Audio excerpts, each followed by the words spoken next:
Hello viewers, তোমরা যেভাবে আমাকে সাপোর্ট করছো না, আর কয়েকদিনের মধ্যেই আমার 10K ফলোয়ার্স কমপ্লিট হবে। এভাবেই কিন্তু আমার পাশে থাকো। আর আজকের ব্লগটা একটু আলাদা। আমার একটা কাজ এসেছিলো 2 তারিখ রবিবার, সকাল থেকে চলছে মুষলধারে বৃষ্টি।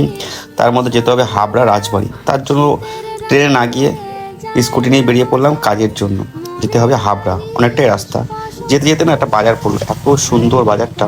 চারিদিকে সবুজ সবুজ সবজি, মানুষজনের ভিড়, বিভিন্ন ধরনের টাটকা সবজি, মাছ, মাংস, মানে দারুণ একটা বাজার ছিল। এটা ছিল রাজবাড়ি, হাবড়া রাজবাড়ি যেতে।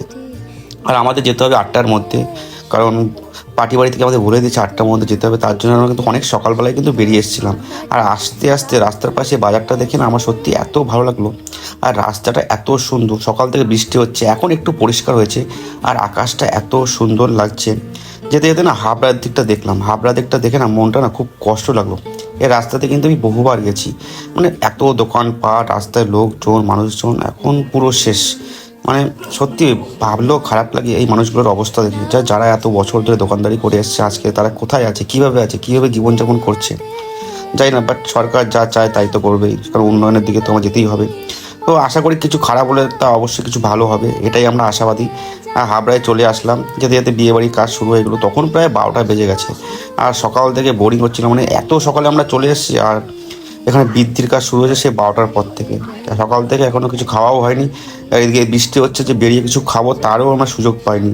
মানে ক্যামেরা লাইফে যারা কাজ করে সবাই জানে যে ব্যাপারটা কতটা, কাজটা কতটা কষ্টের হয়। তারপরে হলো গঙ্গাবরণ, বেরিয়ে পড়লাম। বৃষ্টি অনেকক্ষণ ছিল, 1-2 ঘন্টা ধরে বৃষ্টি হচ্ছিলো। বৃষ্টি থামতে আমরা বেরিয়ে গেলাম গঙ্গাবরণে। আর আমি দেখতেই পাচ্ছ সকাল থেকে কিছুই খাইনি, পুরো টায়ার্ড একদম। আর অনেকটাই বেলা হয়ে গেছিলো, প্রায় 3টে বেজে গেছিলো। এখন সবাই গঙ্গাবরণে আমরা যাচ্ছি, সবাই মিলে দেখো নাচানাচি হচ্ছে, আমি এদিকে ক্যামেরা করছি, এদিকে একজন ভিডিও করছে। তারপর চলে আসলাম পুকুর পাড় গঙ্গাবতী। আর লোকেশনটা এত সুন্দর ছিল পুকুর পাড়টা, আর আকাশটা এত মানে মেঘাচ্ছন্ন, মানে একটা দারুণ ভিউ আসছিলো। ফটোগুলো কিন্তু দারুণ এসেছিলো, খুবই সুন্দর। প্রায় দিদি ভাইরা সব নাচ করছে, তার মধ্যে আমি একটু ছোটো ব্লগ করছিলাম।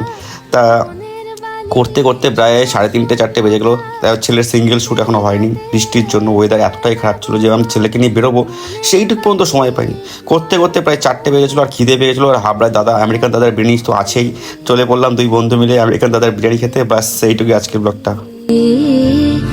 তোমার চোখের শীতল পাটি দাও বিছিয়ে।